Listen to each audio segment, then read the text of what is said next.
Hello everyone! Welcome to Toyota Plaridel, Bulacan. And today, tara mag-quick office tour tayo.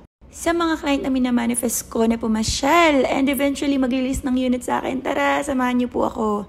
By the way, we have two door entrances, yung isa sa middle and ito naman yung sa side. So dito ang bubungad sa'yo ay service receptionist. If walking client ka and ngayon ka palang magpapaschedule ng appointment for service, dito ka po muna pupunta sa service receptionist to get a stub for queuing and tsaka ka po i-assist ng service advisors.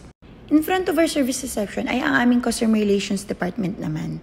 And this is our showroom and ayan, dyan ako sumasayaw madalas noon, lalo na nung pandemic. And ito naman yung aming cashier. Favorite spot ko yan kasi dyan ko in-hold up yung client. Charot. And of course, we only recommend Toyota Genuine Accessories na dito mabibili sa ating parts and accessories beside cashier. Yung aming financing and insurance, pag may renewal kayo, ayan, nasa tapat lang siya ng aming showroom.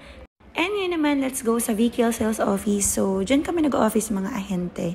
Kung mapapansin nyo, konti lang kami ngayon kasi hapon ko rin yung shoot. Normally kasi, yung mga field duty, morning, lumalabas na kami para mag-field saturation outside. And ngayon kasi showroom duty ako, kaya nasa loob ako ng office para mag-assist ng walk-in clients. And kapag hindi ko pa naman queue, ayan, nag-follow up ako ng leads, nag-assist ako ng online inquiries sa aking personal page. And ito nga pala yung sales reception namin with my co-MPs. Yun lang, bye, love, love!